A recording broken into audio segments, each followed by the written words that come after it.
পলাশ উপজেলা পরিষদ চেয়ারম্যান ও ভাইস চেয়ারম্যানের শপথ গ্রহণ অনুষ্ঠিত।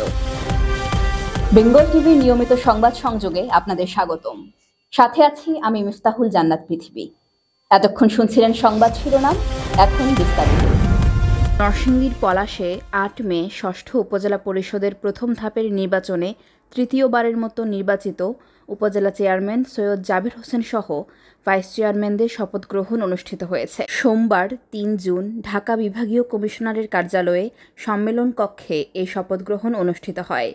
এতে পলাশ উপজেলা পরিষদের চেয়ারম্যান সৈয়দ জাবের হোসেনকে শপথ বাক্য পাঠ করান ঢাকা বিভাগীয় কমিশনার মোহাম্মদ সাবিরুল ইসলাম।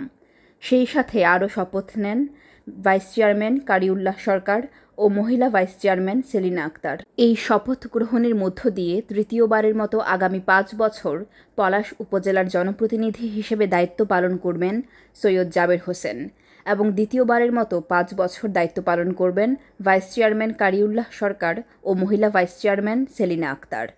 শপথ গ্রহণ শেষে তারা পৃথক পৃথক বার্তায় পলাশ উপজেলাবাসীকে কৃতজ্ঞতা ও ধন্যবাদ জানিয়েছেন।